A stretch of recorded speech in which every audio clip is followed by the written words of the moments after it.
Hello guys, we're back and for this video, i-chika ko naman sa inyo yung mga naging problema namin nung nagpapagawa at bago kami lumipat dito sa bahay. So, una namin naging problema bago kami lumipat dito ay yung tubig. Mataas kasi yung location ng bahay, so hindi namin problema yung baha, pero ang issue naman namin ay yung supply ng tubig. So, isa yun sa mga hindi namin na check before namin kunin yung bahay. Actually, wala naman talaga magiging issue dapat kasi magpapakabit lang ako ng nawasak. Kaso, hinarang ng OWAC. Peso daw bawal maghukay kasi dapat nakabaon yung tubo. Nagpakabit na lang kami ng tubig sa local water supplier dito sa area na tuwing 5 a.m. to 7 a.m. lang ang bukas. Then, namburaot na lang ako ng water pump kay airpat.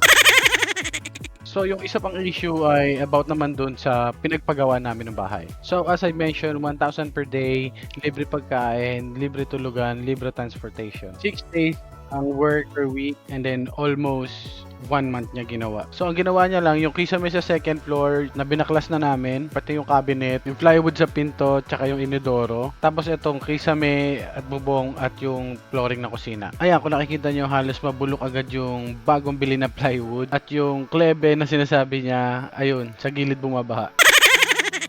Ina-expect ko talaga saglit lang to gagawin kasi hiniram ko lahat ng mga kagamitan ni Papa. Kaso mas pinili niyang gamitin yung lagare at silsil kaysa sa grinder at circular cutter.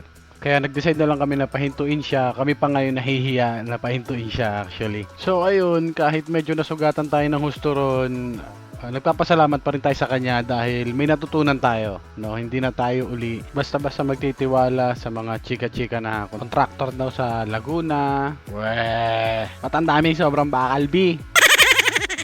So ayun lang guys, mag-ingat lagi, huwag masyado magtitiwala agad and see you on the next video.